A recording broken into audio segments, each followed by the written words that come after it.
Hey everyone, it's Will, Gamer Dad, with another video for you. So in this video, I finally tackle level 170 Uquaji. Now, if you haven't already, make sure you subscribe to my channel, I really appreciate it. Also, I do have a Patreon account for those who want to support me this way.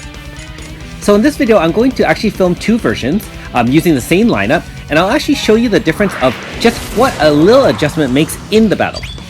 And I will actually start off the bat by saying, even as a veteran playing this game, I actually learned something in terms of doing something different for this rotation.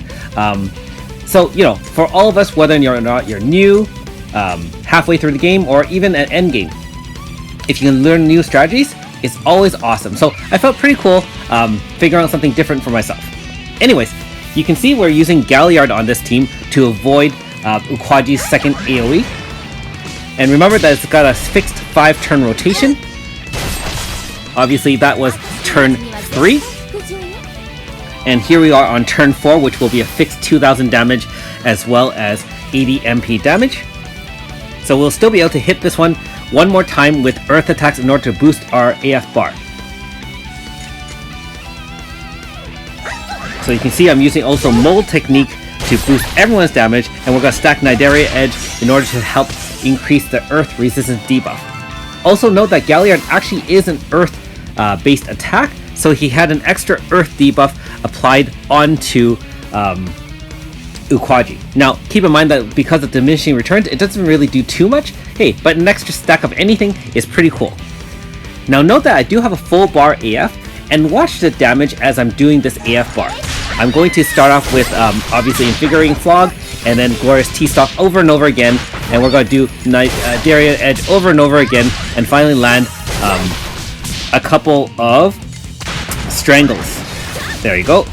So remember that Strangle does the most damage if it's at 4 stacks of orbs on Nagi, and keep in mind that one critical hit from Nidaria Edge adds 2 stacks to Nagi's, so that you can power up your Strangle. So best case scenario is we're going to use Glorious T-Stock to guarantee critical hits, and that way in 2 turns you'll have 4 full stacks of orbs on AS Nagi.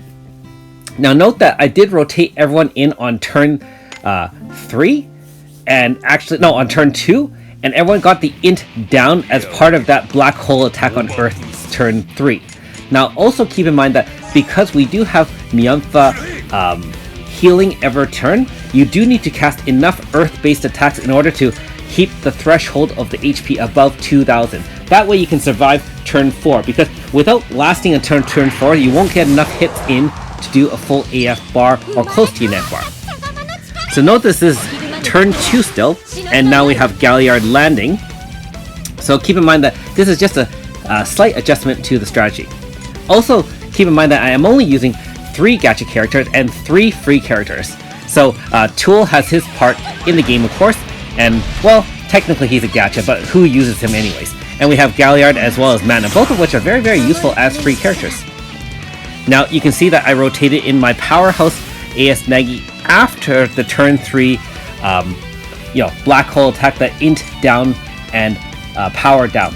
And the reason for that is if you have him in while you get the int and power down, it'll actually have adjusted the damage considerably lower for our main damage dealer, which is AS Nagi. So I just adjusted the when she comes in, and of course we'll just VC in with Serene in order to get the maximum benefit. So out of our 4 front range attackers, both Serene as well as AS Nagi are fully powered without any debuffs. We know that Mianfa isn't going to use any attacks other than the first turn. Note that I'm not actually going to use Glorious T-Stock first turn. I used Top T-Crush, which is a 2 times XL attack, and the reason for that is we actually needed the extra hit to prolong the AF bar. After which, as soon as we get 4 stacks of orb, we're going to do the Strangle, and I'm able to do 2 full Strangle attacks on the boss. That was the second one, and we barely squeaked through 13 million damage, just enough to kill Uquaji. Very, very, very nice.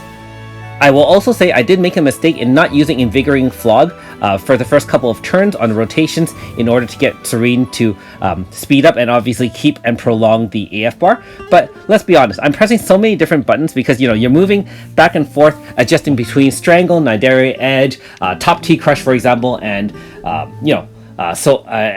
Glorious T-Stock, and I was afraid of making any mistakes, being that this is a pretty high stakes battle, and so, I would prefer to have boosted her power up, so keep that in mind as well. Now, as usual, I'm showing the loadout to my team. Note that Galliard has a lot of those support grass that increases HP by 300. That really allows him to survive some of the more powerful hits, especially since he's still just a 4-star. You can see my bot, the tool, literally tool, has no Grasta. AS Nagi, I also now have changed the Grasta to have 20-20-30 elemental. The reason why is I removed the 30% critical one boost because, let's be honest, with Myeonfa on your team, you're getting 100% guaranteed crit anyways. She's not that important to have Grasta, being that she doesn't do a lot of earth damage. I really should put more earth damage on Serene as well. Thanks for watching! We'll see you next time.